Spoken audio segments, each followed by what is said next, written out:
A big hello to fellow teachers. Welcome to the Eduwell podcast, a show created for teachers, by teachers, with teachers. I'm Alex Bush. And I'm Chelsea Henderson. With over 30 years of combined teaching experience, we're here to help you find balance in your professional and personal lives. Join us as we dive into a well of information, exploring insights, strategies, and practical tips that you can apply both within and beyond your classroom. So whether you're new to teaching or a seasoned expert, this podcast is for you. Let's be well and do well together. Welcome back to Eduwell. In honor of Earth Day and Alex's surprise that I reuse my plastic bags, we felt the need to insert an episode here that entails some nifty little tricks to use to reduce waste and also to reduce the urge to buy or attain more stuff. The added bonus, of course, is that these tricks can be used at work and at home.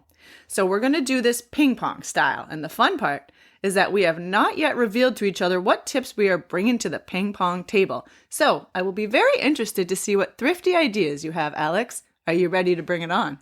I am, because I'm a frugalista. Oh, you know what? You are. I am. I'm excited to get tips from you right now. I really am. And I'm curious to see if any of our tips are crossover tips. Like if I'm taking a tip that you've already thought of. All right. Okay, so you are starting. You have the ball is in your court. All right, I'm ready to serve. Let's do this. Okay, so my first tip is which one should I choose? Is to purchase multi-use items. So a multi-use item is an item that you can use, obviously, in multiple ways. So an example of this for me would be something like coconut oil. So coconut oil can be used in cooking. You can use it as a cream. You can use it for antifungal usage. Oh. Yes. You can use it to remove makeup. So always in your house, having something that has more than one use, it prevents you from having to buy a single product for every single thing that you do. So the same applies to clothing, let's say. Yeah, I have that one. That's a crossover. All right, so the same applies to clothing. I'll leave clothing alone. Another item would be something like olive oil and plain yogurt, plain Greek yogurt. You can take plain Greek yogurt. You can use it as almost a sour cream. You can use it as a dip with carrots, with a whole bunch of different spices. You could throw some jam into that yogurt and make it into something sweet.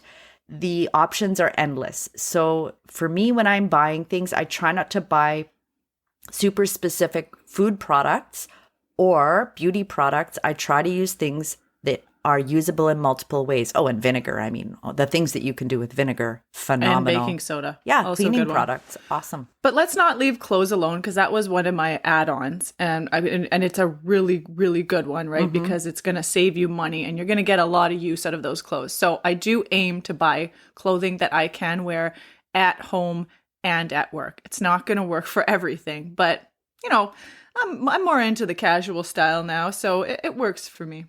Okay, on to my next tip. Bet you didn't know this, Alex. Okay, let's hear it. I take the empty paper boxes from school and I use them for my own cardboard recycling. How about that?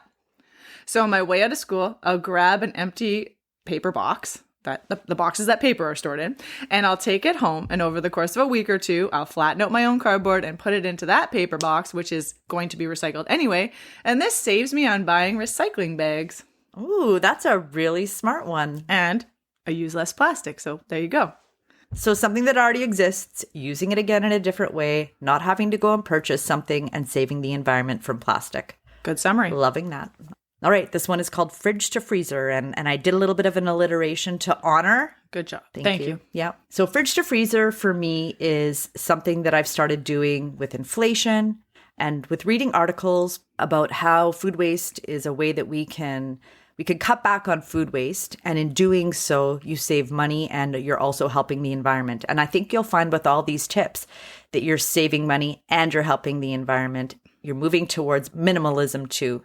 So what I do is I really take a look at what needs to be eaten up in the fridge, and I either eat it or I make the decision to freeze it.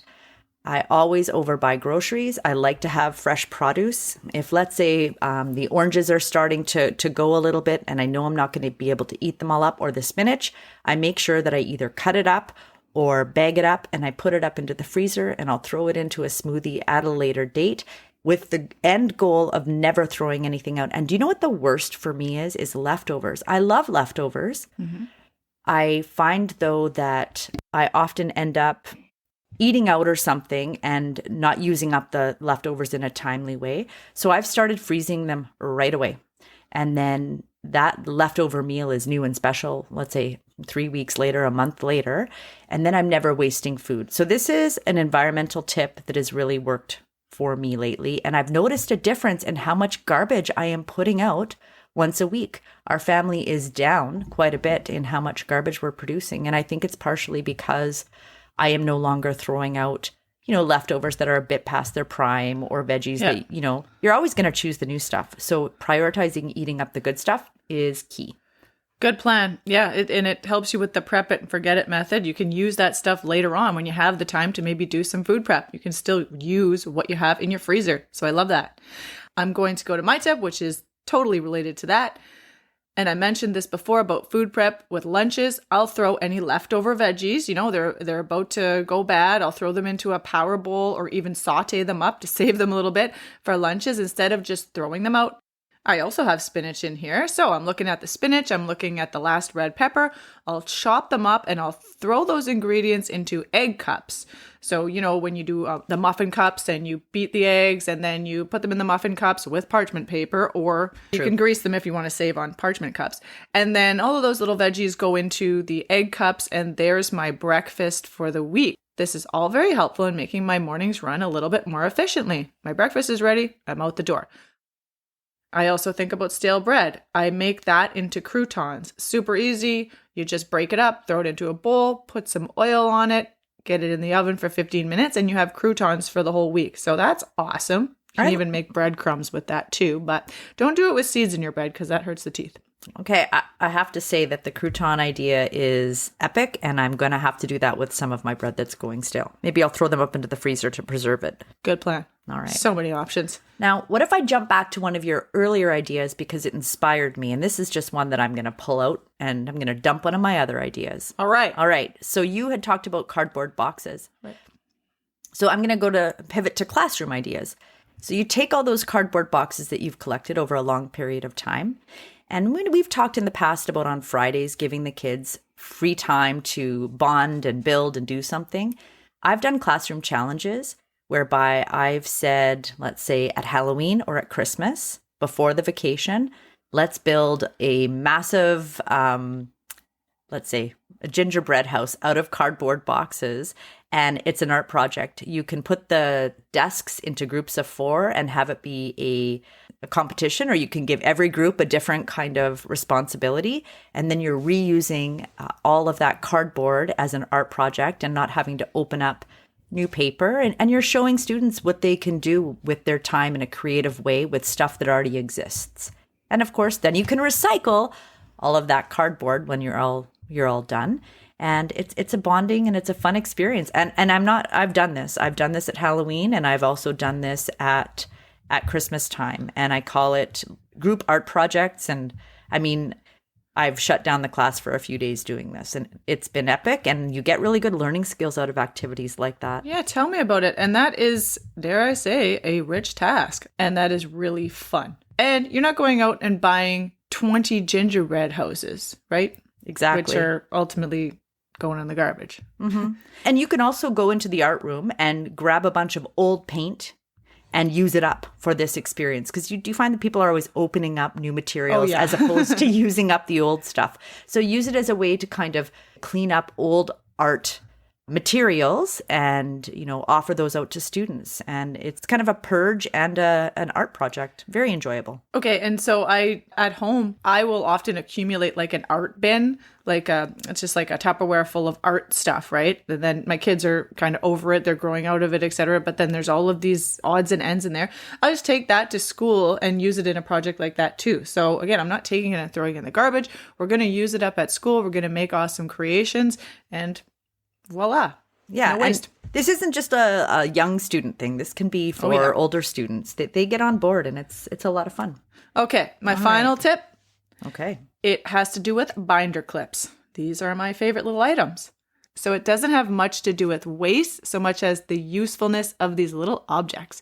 So I use the clips to hold class sets of photocopies together, of course, and then I always put them back in place and constantly reuse them. So I don't have to reorder these clips every year, which is great. Now, you can also glue a magnet to them and make them into little clips for your chalkboard if you want to hang things up. I often hang up the work throughout the week on my chalkboard, and kids can come in and take what they missed. You can also stick several of them to a bulletin board, and then you just open and close the clips to put up student work. And this is much easier to rotate the work or the art that you're putting up on your bulletin boards, and you don't have to use all of those staples. Actually, that is waste reduction right there. Well, that is a wonderful example of something we were talking about earlier, which is the idea of a multi-use item. Yeah. My turn. Is this the last one? This is the last one. Let's wrap it up. This game is about to end. Okay. Who's going to win? I think, is it going to be a tie once I share my idea? Let's hear it. Okay, fine. All right. So I saved one that is most important. Well, wait. I saved one that summarizes why this episode is so important. And it is to create a culture within your home and within your classroom that encourages innovation, to think with the lens of environmentalism. In doing so, you save money, you avoid excessive consumption and entitlement, you encourage creativity, and you save the landfills from a bunch of junk. And in doing this, and in embedding these ideas and explaining to students what you're doing at home and especially at school, we have great influence over our students who bring home these really cool ideas and start to use them in their life and maybe with their families one day. So big picture, if you as a teacher, if I as a teacher, and if we as parents model with this lens and explicitly from time to time explain what we're doing, we are influencing in a good way and hopefully long-term changing the culture, the consumerist culture, so that we leave the world a better place for the next generation. Game, set, match. No, big idea, supporting details done backwards. That's what just happened. The big idea, yeah, that's Mic what drop. it is. Like, this is a tie. The game is a tie. The concept is, okay. That was a fun volleyball game. Oops. That was a good game. That was, It was not actually volleyball. ping pong. Thank you. I appreciate that. Thank problem. you for letting me know what game we were playing. Anytime. This is again why Chelsea is amazing at, physical activity, and I didn't even know what game we were playing. So this Hey, is awkward. I'm here to help. I'm here to help. Thanks. Appreciate. Okay, everybody, thank you for joining us in this Provident ping pong game. We hope you found some of these tips helpful. And please, if you can take a few seconds to give the podcast a review, we would very much appreciate your time and your words. Join us again for the next episode of EduWell. Until then, be well. And do well.